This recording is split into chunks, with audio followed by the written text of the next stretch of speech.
بسم اللہ الرحمن الرحیم۔ اللہ تبارک و تعالیٰ کے نام سے شروع جو بڑا مہربان نہایت رحم کرنے والا ہے۔ دوستو، سورہ سبا جو کہ قرآن کریم کے پارہ 22 میں موجود ہے۔ سبا عرب کا ایک قبیلہ تھا۔ اس قوم کی ایک بستی یمن میں شہر صنعا سے 6 میل کی دوری پر واقع تھی۔ اس قبیلے والوں کو اللہ تعالیٰ نے بے شمار نعمتوں سے نوازا ہوا تھا۔ مفسرین قرآن کے مطابق اس کی آب و ہوا ایسی تھی کہ اگر کوئی غلیظ شخص اس بستی سے گزر جاتا تو وہ بھی پاکیزہ اور صاف ہو جاتا، یعنی اس کی ہر طرح کی بیماریاں دور ہو جاتی تھیں۔ اس بستی کے باغات ایسے تھے کہ جب کوئی شخص ٹوکرا سر پر رکھ کر گزرتا تو ہر قسم کے پھلوں سے وہ ٹوکرا خود ہی بھر جاتا تھا، جس کی وجہ سے یہ قوم ہر لحاظ سے بہت ہی خوشحال تھی۔ چنانچہ انہی نعمتوں اور مال کی فراوانی کی وجہ سے یہ قوم سرکشی پر اتر آئی اور وہ لوگ متکبر ہو گئے، کیونکہ وہ لوگ سمجھتے تھے کہ یہ سب کچھ ہمارا ہے اور ہم ہی اس کے مالک ہیں۔ جیسے کہ اللہ تعالیٰ نے ہر قوم کی ہدایت و رہنمائی کے لیے انبیاء اکرام مبعوث فرمائے، مگر یہ ایسی قوم گزری ہے جن کی ہدایت و رہنمائی کے لیے اللہ تعالیٰ نے 13 انبیاء اکرام مبعوث فرمائے۔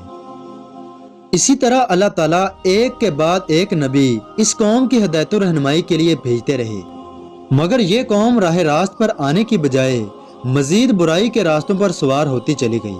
ان انبیاء اکرام نے اس قوم کو بہت سمجھایا اور اللہ کے عذاب سے بھی ڈرایا، مگر وہ قوم باز نہ آئی۔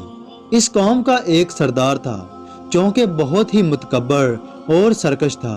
جب اس بادشاہ کے بیٹے کا انتقال ہوا تو اس نے آسمان کی طرف منہ کر کے تھونکا اور اپنے کفر کا اعلان کر دیا، یعنی اللہ تعالیٰ سے بغاوت کا اعلان کر دیا، اور اپنے لوگوں کو اعلانیہ حکم دیتا کہ رب کو نہ مانو، اور جو ایسا نہ کرتا یعنی کفر نہ کرتا وہ اسے مار دیتا۔ چنانچہ اللہ تعالیٰ کی طرف سے جب باری باری انبیاء کرام اس قوم کی ہدایت و رہنمائی کے لیے بھیجے گئے، اور جب ان انبیاء کرام نے اس قوم کو اللہ کی طرف دعوت دی اور کہا کہ یہ سب نعمتیں اللہ تعالیٰ ہی کی ہیں، مگر اس کے بدلے وہ قوم اور اس کے سردار کہتے کہ اگر تم سچے ہو تو اپنے رب سے کہو کہ یہ نعمتیں اور آرائشیں ہم سے چھین کر دکھائے، اور اگر اپنا عذاب بھیج سکتا ہے تو ہم پر بھیج کر دکھائے، ہم تمہارے رب پر ایمان نہیں لائیں گے۔ دوستو، یہ وہ ناشکری قوم تھی جس کی خوشحالی کی مثالیں دنیا میں قائم تھیں۔ اس قوم کو انبیاء اکرام نے بار بار سمجھایا، مگر یہ کفر پر ڈٹے رہے۔ ابن عباس رضی اللہ تعالیٰ عنہ بیان کرتے ہیں کہ رسول اللہ صلی اللہ علیہ وآلہ وسلم سے کسی نے سوال کیا کہ سبا کون تھا، تو نبی کریم صلی اللہ علیہ وآلہ وسلم نے فرمایا کہ سبا ایک مرد کا نام تھا جس کے 10 بیٹے تھے، ان میں سے 6 یمن چلے گئے اور 4 شام چلے گئے۔ سبا سام بن نوح علیہ السلام کی نسل سے تھے اور اسی وجہ سے ان کو کہتائی عرب بھی کہتے ہیں۔ سبا کا اصل نام عبد الشمس تھا۔ تاریخ بتاتی ہے کہ عبد الشمس نے بھی اپنے زمانے کے آخری نبی کی لوگوں کو تبلیغ سنائی تھی، اور تاریخ کے مطابق وہ ایک نیک انسان تھا۔ سبا جنوبی عرب کے تمام قبیلوں کا سردار تھا۔ اس نے یمن کے مشہور شہر مارب کو آباد کیا تھا۔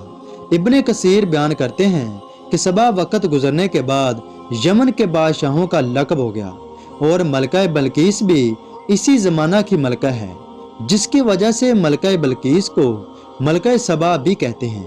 وقت گزرنے کے ساتھ سبا کی حکومت بہت زیادہ طاقتور بن گئی اور دور دراز علاقوں تک ان کی حکومت کے چرچے ہونے لگے۔ جب اس قوم پر حضرت داؤد علیہ السلام اور حضرت سلیمان علیہ السلام مبعوث فرمائے گئے تو یہ قوم بہت ہی طاقتور تصور کی جاتی تھی۔ اس وقت یہ لوگ سورج کی پرستش کیا کرتے تھے، مگر جب ملکہ بلقیس کی حکومت آئی تو حضرت سلیمان علیہ السلام بھی بہت وسیع زمین پر حکومت کر رہے تھے۔ چنانچہ انہوں نے ملکہ بلقیس کو دین حق کی دعوت دی تو ملکہ بلقیس حضرت سلیمان علیہ السلام کے دین پر ایمان لے آئی اور اسلام قبول کر لیا۔ امام ابن کثیر بیان کرتے ہیں کہ قوم سبا کا ایک شہر ایسا تھا جو کہ 2 پہاڑوں کے درمیان تھا۔ چنانچہ جب بھی بارشیں ہوتیں تو اس شہر کو سیلاب کا سامنا کرنا پڑتا تھا، لہذا قوم سبا کے بادشاہوں نے باہمی مشورے سے ان 2 پہاڑوں کے درمیان ایک مضبوط بند تعمیر کیا، جس سے ایک بڑی مقدار میں پانی ذخیرہ ہونا شروع ہو گیا۔ اس ذخیرہ پانی کی وجہ سے ان کی فصلوں کی پیداوار میں مزید اضافہ ہوتا چلا گیا اور یہ قوم مزید مضبوط سے مضبوط ہوتی چلی گئی۔ مگر ملکہ بلقیس کے ہمراہ قوم ایمان لانے کے بعد ایک لمبے عرصے تک توحید پر قائم رہی، مگر آہستہ آہستہ انہوں نے پھر دوبارہ سے بغاوت اور سرکشی شروع کر دی اور وہ لوگ دوبارہ سے کافر ہو گئے اور انہوں نے دیوتاؤں کی پوجا کرنا دوبارہ سے شروع کر دی۔ اس ناشکری کے ساتھ ان لوگوں میں اور بھی بہت سی برائیاں جنم لے چکی تھیں اور وہ اسی دولت کے نشے میں اللہ تعالیٰ کی یاد سے غافل ہو چکے تھے، یعنی یہ لوگ اللہ کی عطا کی ہوئی نعمتوں کی وجہ سے اللہ تعالیٰ کو بھول چکے تھے۔ یہ لوگ اس قدر مغرور اور متکبر ہو گئے تھے کہ یہ لوگ گندم کی روٹی سے بچوں کے پخانہ والی جگہ کو صاف کرتے تھے۔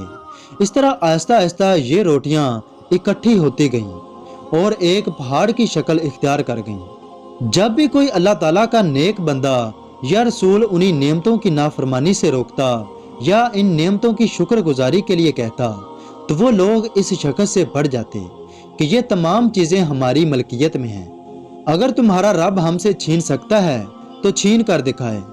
اس طرح اللہ تعالیٰ نے اس قوم کی ہدایت و رہنمائی کے لیے 13 انبیاء اکرام بھی بھیجے۔ جب انہوں نے انہی تبلیغ فرمائی کہ سرکشی والی زندگی کو چھوڑ کر راہ راست پر آ جاؤ تو انہوں نے ان کی تبلیغ کو ٹھکرا دیا۔ لہذا وہ وقت آ گیا کہ اللہ تعالیٰ نے اس قوم پر عذاب نازل کرنے کا ارادہ فرمایا۔ بتایا جاتا ہے کہ ان کے عذاب کے لیے چوہوں کو چھوڑا گیا۔ ان چوہوں نے ان کے بنائے ہوئے ڈیم یعنی بند کی طرف رخ کیا، چنانچہ ان چوہوں نے اس ڈیم کو سوراخ کرنے شروع کر دیے۔ شروع میں تو یہ سوراخ بہت چھوٹے تھے، مگر آہستہ آہستہ یہ سوراخ بڑھتے چلے گئے اور آخر کار وہ وقت آ گیا کہ جب یہ بند مکمل طور پر ٹوٹ گیا، چنانچہ اس طرح یہ پانی پوری بستی میں پھیل گیا۔ اس طرح قوم سبا کے تمام کھیت باغات سب کچھ ڈوب گئے۔ پانی کی اس ریلی کی وجہ سے قوم سبا کا مال و دولت اور مویشی سب کچھ بہہ گیا اور اہل سبا میں موجود اللہ تعالیٰ کی تمام آرائشیں جو کہ اللہ تعالیٰ نے عطا فرمائی تھیں سب کچھ ختم ہو گیا۔ اس طرح قوم سبا کی تباہی پوری دنیا کے لیے ضرب المثل بن گئی۔ دوستو، پچھلی قوموں پر عذاب کا آنا مسلمانوں کے لیے ایک بہت بڑا پیغام ہے کہ کس طرح اللہ تعالیٰ نے ان کو عظیم نعمتوں سے نوازا تھا، مگر انہوں نے سرکشی اختیار کی اور آخر کار اللہ تعالیٰ کے عذاب کا شکار ہو گئے۔ ہماری اللہ تعالیٰ سے دعا ہے کہ اللہ تعالیٰ ہمیں اور اپنے رسولوں کی پیروی کرنے کی توفیق عطا فرمائے اور ہمیں بھی اللہ تعالیٰ کی عطا کی ہوئی نعمتوں کا شکر ادا کرنے کی توفیق عطا فرمائے۔ آمین۔